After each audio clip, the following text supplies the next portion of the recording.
Ladies and gentlemen, there's a darkness lurking beneath the polished smiles of those who believe the world revolves around them.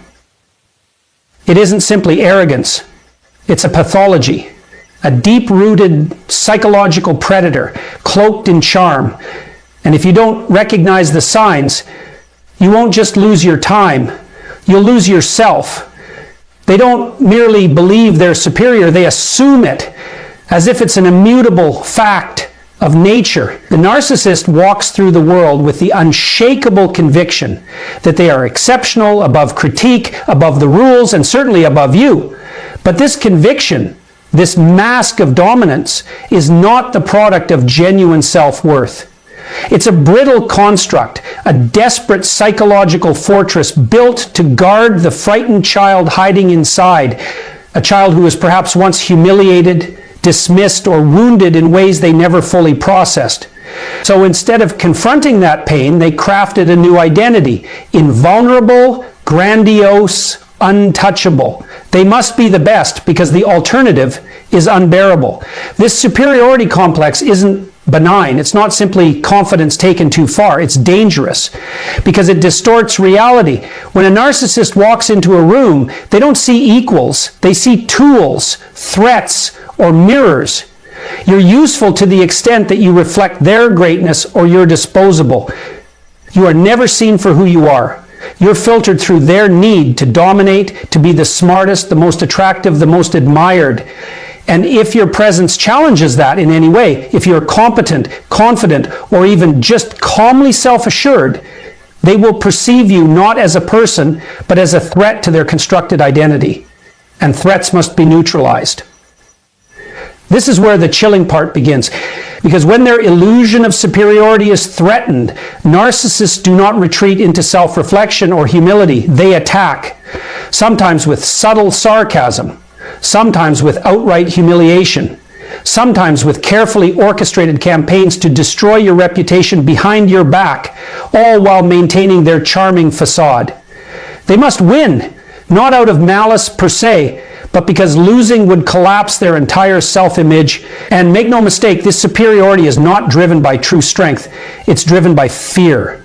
Deep down, they are terrified that if the world stops feeding them admiration, they will cease to exist in any meaningful way. So when you're dealing with a narcissist, you're not engaging with someone who merely sees themselves as gifted or confident. You're dealing with someone who has built their entire identity on a lie they must defend at all costs. This makes them unpredictable, volatile, and incredibly difficult to reason with. Because facts don't matter. Reality doesn't matter. Only the maintenance of their superiority matters. They will twist the truth, deny the obvious, and rewrite history. Not because they're delusional in the clinical sense, but because the survival of their ego depends on it. This is not self-love.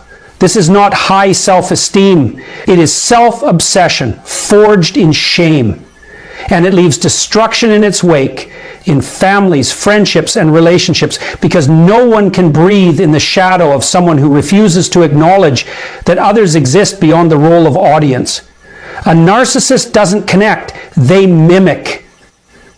When you first meet them, it can feel uncanny how deeply understood you seem to be. They echo your passions, your pain, your values.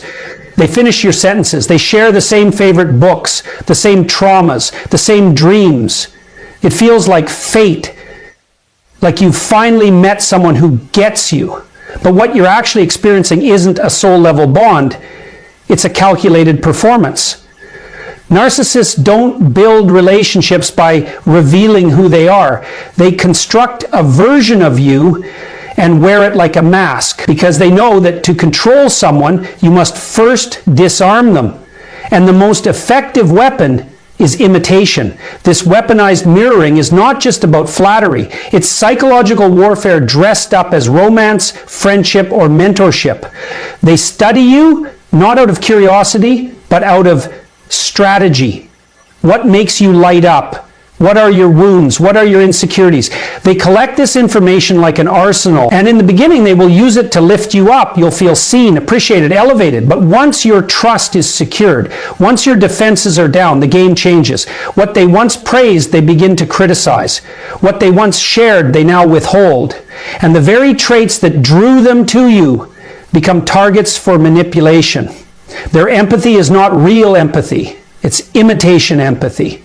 An emotional sleight of hand. They don't feel your emotions. They observe them and replicate the appropriate response, the same way an actor learns to play a role. But there's no genuine connection underneath. It's a transaction. They give you just enough of what you crave to keep you hooked, while quietly pulling the strings. If you ever challenge their behavior or step outside the role they've assigned you, the facade drops, and what was once admiration turns into cold calculation or even contempt. The danger of this kind of manipulation is that it doesn't just confuse your perception of them, it distorts your perception of yourself. You begin to question your instincts. You second guess your feelings. Because how could someone who knows you so well suddenly become so cruel, so indifferent, so unrecognizable? That dissonance creates an internal war. And narcissists thrive in that chaos. The more confused you are, the more control they have. This isn't connection, it's possession. You're not loved for who you are, you're used for what you provide. Attention, validation, adoration. You become a projection screen for their fantasy, and the moment you stop playing along, they will discard you or destroy you. Often both. True connection requires vulnerability, reciprocity, and honesty. But a narcissist is incapable of those things. Vulnerability threatens their control. Reciprocity demands they see others as equals, and honesty risks exposing the hollow structure underneath. So instead, they mirror, they manipulate, and when the performance ends, you're left wondering if the entire relationship, the warmth, the laughter, the intimacy, was ever real.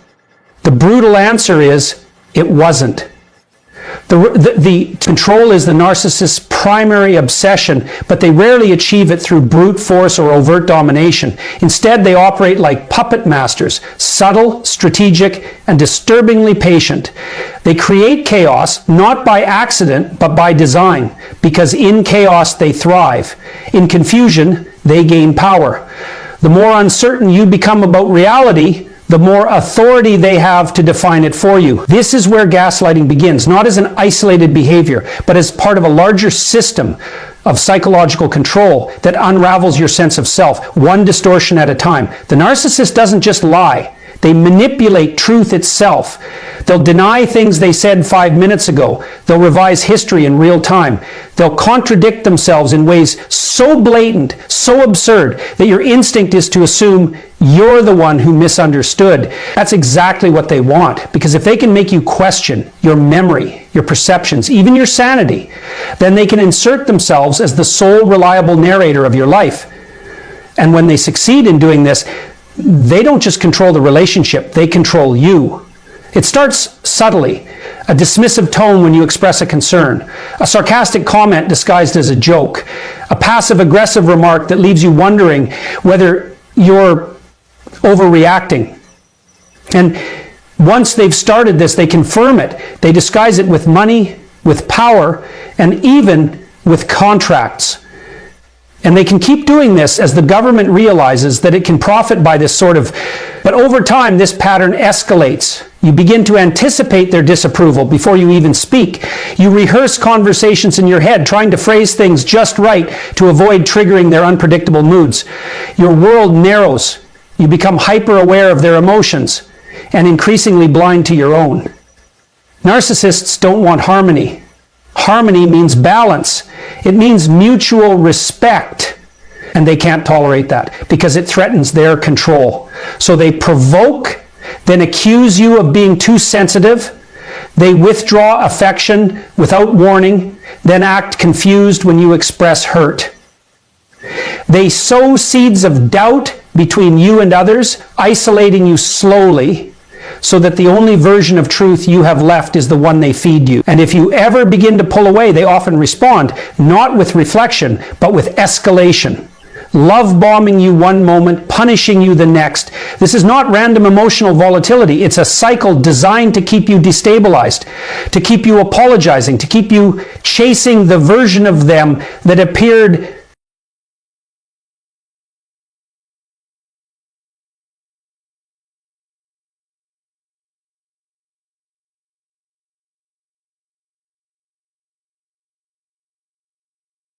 at the beginning, the one who made you feel special, safe, chosen, but that version never existed. It was bait.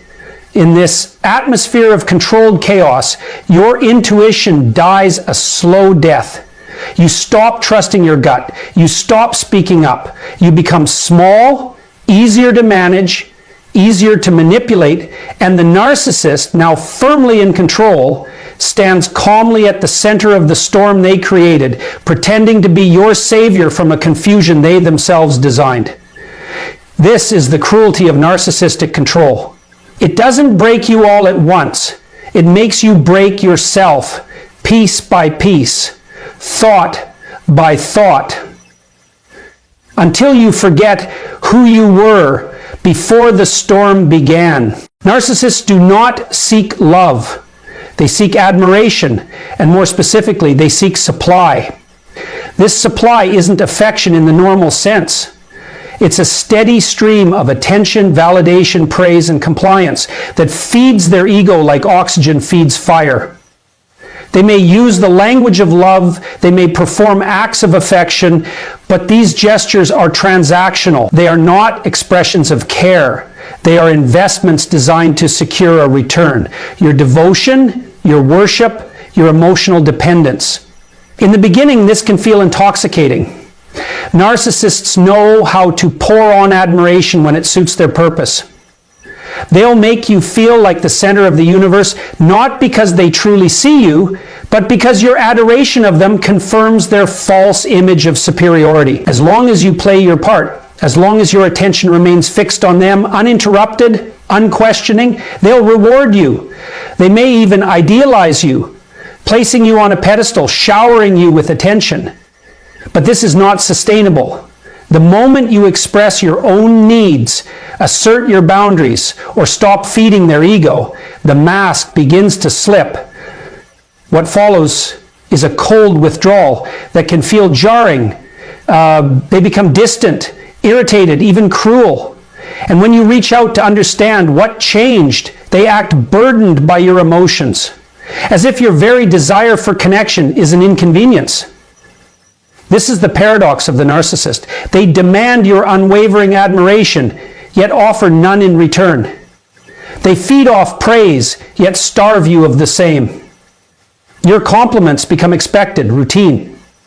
Their silence becomes a tool, and your pain becomes ammunition. This dynamic creates a lopsided emotional economy where you're constantly giving and they're constantly taking. You start working harder to please them, to earn back the attention they used to give freely. You compromise your needs. You suppress your opinions. You make yourself smaller, more agreeable, more pleasing, all in the hope of receiving the crumbs of approval that once felt abundant. But they never come back the same way, because once the narcissist feels they've secured your devotion, they no longer see a need to maintain the illusion of mutual respect. They've already won. This deprivation is intentional. By withholding validation, they deepen your dependency. They want you hungry for their attention.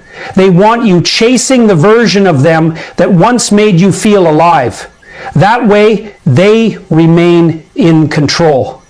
It's a cycle of reward and punishment, intermittent reinforcement that mirrors the dynamics of addiction. You never know when the next compliment or kind word will come, and so you cling to the hope that it still might, but it rarely does. Because to them, your worth isn't in who you are. It's in what you provide to their ego. Once that utility fades, so does their warmth. And in its place is a cold indifference that leaves you wondering whether you were ever truly valued or simply used. There is one thing narcissists fear more than rejection, failure, or even abandonment, and that is exposure. Beneath their inflated self-image lies a deep, gnawing insecurity they are determined to keep hidden at all costs. Every lie they tell, every manipulation they execute, every charming mask they wear serves one central purpose: to protect the false self they've created from being seen for what it truly is: fragile, insecure, and deeply ashamed. To maintain their illusion of perfection, narcissists are always performing. In public, they present a polished image, confident, successful, even humble when it suits the narrative. They work hard to cultivate admiration and respect, but behind closed doors, the story changes. When no one is watching, or more precisely, when no one who matters to their image is watching, their behavior becomes erratic, cruel, and controlling. They lash out at those closest to them, not because those people are unworthy, but because they're witnesses. And witnesses pose a threat. Anyone who sees behind the mask, who begins to connect the dots between the charm and the cruelty, becomes dangerous. At first, the narcissist may attempt to win them back with more manipulation, apologies laced with self-pity, promises of change, moments of tenderness. But if that fails, they switch tactics. They go on the offensive.